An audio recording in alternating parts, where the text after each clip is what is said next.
Pennsylvania, where Linda Kays is being transformed from a broken-down diner into a heartthrob once again, before it goes under. Owner Linda Kay is out of town, which gives us 32 hours to rebuild her beloved diner from the ground up. We're gonna have to pull this carpet, and it's not gonna be good. I can only hope there's no health or structural issues underneath here. We're pulling back the carpet, and it is not easy. It's a subfloor with adhesive. That's good, because we can cover that. Now the biggest question is what's going to happen with the ceramic tilings. We're gonna wanna just put a new floor right on top of that. Now we're taking our quarter-inch blue one, it's gonna be our subfloor. We're actually gonna be able to take that same color flooring and run it all the way in. That's gonna change the way this whole place looks and feels. And our friends at Lumber Liquidators showed up. We're getting new flooring delivered right now. This dish is all about the loaf. I'm working with Linda's daughter-in-law, Molly, to create a classic puff pastry appetizer perfect for sharing. I'm using brie cheese, which melts so beautifully. I got you a heart-shaped cutter. I wanted to make something heart-shaped. I couldn't resist. I heart you. We're using our cutter to create the desired shapes out of a frozen puff pastry. So basically, we have our two hearts that are going to become one collective sigh. And I'm pairing it with strawberries. Okay. And I'm going to reduce some balsamic vinegar. And I'm going to add a little bit of sugar, because this will help make it a syrupy texture. Bring that to a boil. Meanwhile, we're going to fill our hearts. Cut the brie into quarter-inch slices, place it on one heart, and use egg white as a glue. Cover up your heart and gently seal the edges. We're going to put egg wash on the outside, sprinkle it with a touch of salt, and then we're going to pop it in the oven. Cook it 350 for about 15 minutes until it gets golden and puffy. And then look at this syrup. It's almost like a caramel. So we're gonna pour the syrup over the strawberries. I'm gonna add black pepper to it. Let's grab the heart out of the oven. I wanna present it with these gorgeous strawberries. All right, let's get in there. Get that real buttery flakiness from the crust. And the cheese is mild, right? Yeah, it's just adding that real nice creaminess to it. This could go on like our breakfast specials on the weekend. All right, the first sheet of drywall is going up to cover up this sort of faux stone wall behind the bar here at Linda Kay's. We've got primer going in. Just the fact that we're probably covering this, we're making progress. I've come up with a plan for Linda's family members to write their own love stories that we can hang on the diner walls. And then, of course, if you guys want to say anything about how much you love me, I would love to get a couple letters, too. Maybe you'd like to write down some vows, and you'd like to maybe say to her that way when she reads it, she knows It's from me and from the heart. right. Oh, okay. Thank That would be awesome. James and Linda's love story has inspired me to make a honey lacquered chicken for two. A perfect moneymaker aimed at couples who want to dine in, or for couples looking to call ahead to pick up a meal to go. First, we're gonna season the cavity. A little bit of salt in there, rosemary, and put a piece of garlic in there. Tie the legs together because we want all those juices to stay inside. We'll make a glaze using honey, paprika, Worcestershire, and lemon juice. Stir together, brush it on the chicken, and put it in the oven at 350 degrees. I think the chicken might be ready. That's just caramelized and roasted. Well, I just wanted to slice you a piece. I'm using my hand. I don't mind. Let's get in. That is one of the moistest chickens I think I've ever had. Since it's for two people, you're just gonna cut it right down the middle. And you're gonna give each person a half. And look how beautiful that is. Yes, our customers are gonna die for that.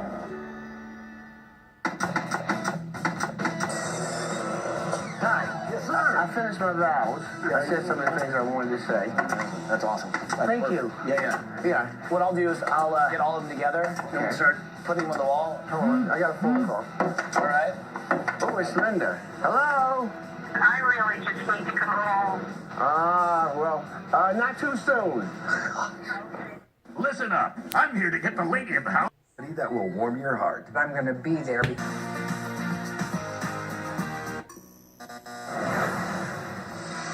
Amanda and I are in Scranton, Pennsylvania, transforming Linda Kay's diner from lackluster to love struck, while its owner Linda is in New York. But Linda called her fiance James, telling him she's cutting her trip short. I just want to be home. All right, bye. Okay, that was not good. Hey, guys, let's go. She may be heading this way.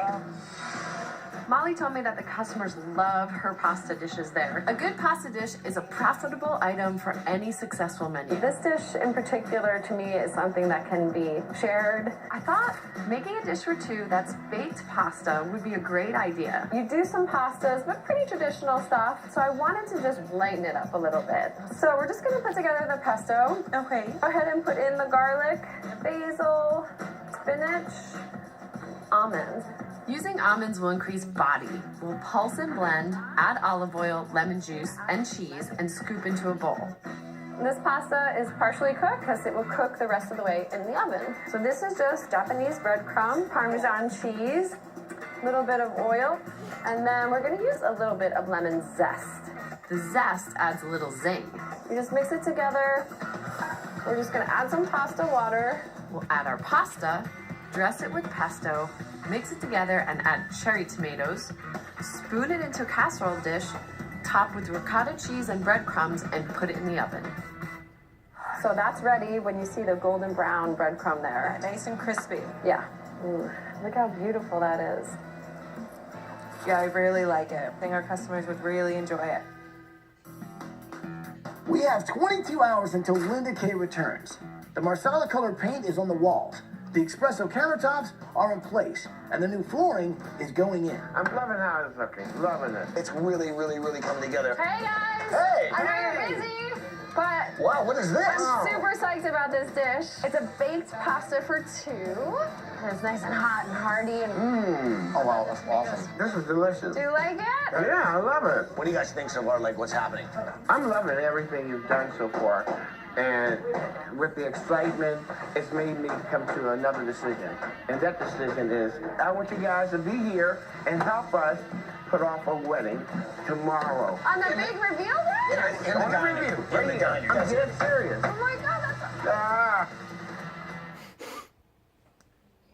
There's a lot to stop and see. Amanda and I are in Scranton, Pennsylvania, fighting to put the love back into Linda Kay's diner before it goes out of business. Owner Linda Kay is in New York visiting a friend, and last night her fiance James decided he wants to ask Linda to finally marry him in the diner. oh my god, she's gonna collapse. Well, we'll have somebody standing behind her. You're dead serious. I'm dead serious. I love her dearly. What can I say? She is. She's the best thing ever happened to me. So we're gonna throw ourselves a wedding. How? I have no idea. Hey everybody, looks like we're also throwing a wedding!